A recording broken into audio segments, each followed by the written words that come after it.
Hi everyone, it's William with the Grand Duke Dmitri Diary series. We are in August 1910. I apologize for skipping a day, 2 days, 1 day. Things just got a little busy over the weekend. So returning to the task at hand. We are nearing the end of this long-ish letter that Dmitri wrote to his sister in August 1910 from the Bavarian resort town of Tegernsee. He had been summoned there by his father to come and stay there with the family, with his father and stepmother. And he was just dying of boredom. As is, not difficult to imagine. He was 18.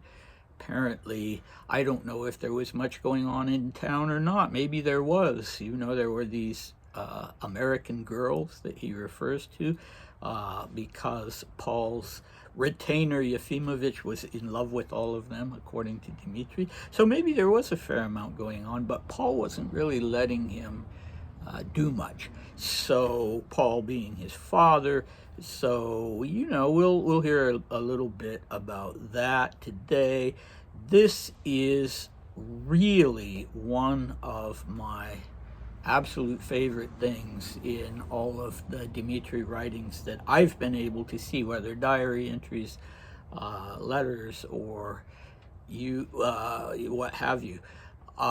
So instead of saying more than that, I will just say that in the last episode, in the last section of the letter, he was sort of giving an accounting to his sister, well, a description, not an accounting, of what everybody was like, what Papa was like, what the Countess, his stepmother, was like, her wig, Papa's muddle-headedness, George Mikhailovich's depression, Yefimovich's boredom. So, yeah, I'll let him take it from there. If you are sufficiently observant, you have already noted that I have forgotten to describe one person whose presence is necessary for the complete picture. He's an extremely interesting person, but sometimes rendered stupid by the life he is leading just now. And that person is me! Exclamation point. Your poor brother. A good fellow, but a little bit too prone to imagining things about himself. He's somewhat stupid, but loves to be considered smart. And it is through his efforts that the society in residence at the Hotel Steinmetz in Tegernsee has been set in motion a little bit. This fellow is living through a fairly difficult moment. In fact, many moments. On the one hand, he's bored out of his mind, but on the other hand, he wants his good but scatterbrained father and evil but dim-witted stepmother to think that he's insanely happy to be spending part of his summer with them. This person, whom I am describing, is brilliant and peculiar, misunderstood by his contemporaries, but he comforts himself with the fact that most great people are truly anomalous. Unconventional people have never been understood by their contemporaries because their contemporaries, precisely because they are their contemporaries, cannot set aside their own egoism sufficiently to allow them to give full justice to another person, since they consider themselves better than everyone. And here he puts, 1, 2, 3, 4, 5, 6 ellipses, then continues, what rubbish this illustrious, brilliant person is capable of writing, bolstered by the beneficial Tegernsee air. Now he puts illustrious, brilliant in quotation marks, and then he puts beneficial in quotation marks. So isn't that great? I mean, I love that. Okay, so yeah, what does he have to say about himself? That's quite interesting. He's trying to make his sister laugh. I'm sure he succeeded in making his sister laugh, although maybe she rolled her eyes as well. But I think all of this is probably pretty well grounded. He describes himself as a good person, good-hearted, I think that means. He describes his own tendency to inflate his importance and his brilliance. He makes this very frank and I think very true admission that he wants to seem smart.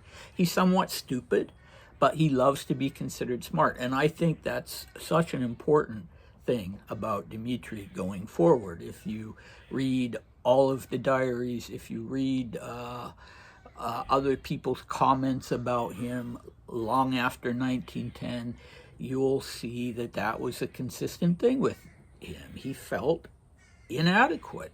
Believe it or not, that happened sometimes with Grand Dukes and with royal people. He felt like it was he felt like he was a naturally quite intelligent person, which he was, but that when it came to other people, a lot of times they were talking about things that he didn't understand, that sort of thing. You know, he didn't have a university education or anything like that. And that, as I said, that would be a real issue for him, this sort of wavering between, well, I'm stupid relative to other people and I'm smarter than other people. And, you know, later on in his diary, he says it quite frankly. When I meet with a new person and I'm impressed by them, I feel like I then have to tell lies about myself. Okay, so that's kind of a foundational thing. And, you know, yeah, here he's tying it specifically into intelligence. All right, he's a lively fellow. He's, you know, he's the one who's stirring things up a bit, not in a bad way, but trying to get the society in residence at the Hotel Steinmetz in motion a little bit. So we can imagine Paul seems to have had him on a tight leash, but, you know, he could socialize with the other people in the hotel. All right. So then we get a little bit more of Paul, that he's a good father. He's a good fellow. No, what does he say? He doesn't say good fellow. That's himself. He says he's having a hard time. Well, that's the boredom. His father is good but scatterbrained. So again, good-hearted, but scatterbrained. So was that true of Paul? I have no idea. I guess, you know, might as well take Dimitri's word for it. Paul was a little, you know, surely smart, but a little sort of vague, perhaps. I don't know. That's probably the wrong word. It makes it sound like he has dementia, but just, you know, kind of a passive person, I think, kind of just going with the flow. And then his stepmother, well, this is the first time he actually calls her his stepmother. So instead of, usually it's the Countess, but, so this is the first time there's any mother designation. Later on, he'll be very fond of her and he'll start calling her Mamachka. But right now, at least stepmother is a step in the right direction, right? She is actually a mother in some capacity. She is evil, but dim-witted. Okay, well, he and Maria, from the time Paul initially went off with her, blamed her for that. They weren't blaming their father, they were blaming her. And so this evil is tongue-in-cheek, but it's something that, say, back in 1906, they really did think that way about her. She was the femme fatale who lured their father away from them. Dim-witted, that I can't speak about. I have no idea. I read her memoirs, but I don't remember them, if they came across as something written by a dim-witted person. Again, this focus on intelligence with Dmitri. He's a very observant young man. He's very attuned to what's going on around him, and other people aren't. And so, you know, she's dim-witted, according to him.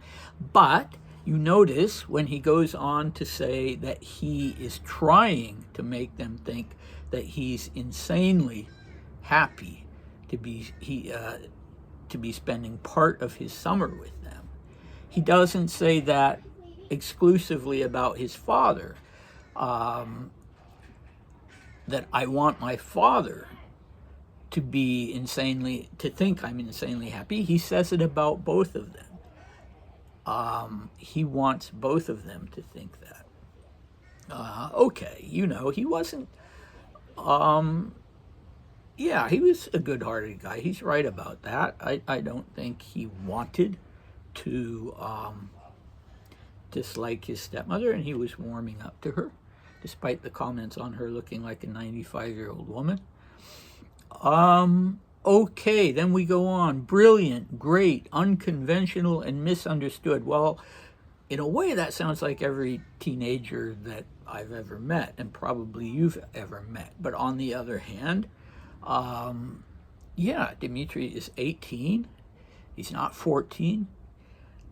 And as I say, he wasn't brilliant. He wasn't a genius. But for a young man who's so observant and so sort of keenly observant in the people around him and what's going on and sort of seeing through things, then yes, he does. And I don't think Georgy Mikhailovich, his caregiver, was a very bright person either. So Dmitri has this sense of himself, and fair enough.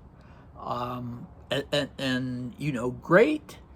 That was something to aspire to, rather than saying I'm great now. Unconventional. Now that is interesting. And he was unconventional within the imperial family. I think it was Grand Duke Konstantin Konstantinovich who once referred to him as a free thinker. I can't remember the context, because Konstantin Konstantinovich was kind of a free thinker himself, not in the sense of being an atheist.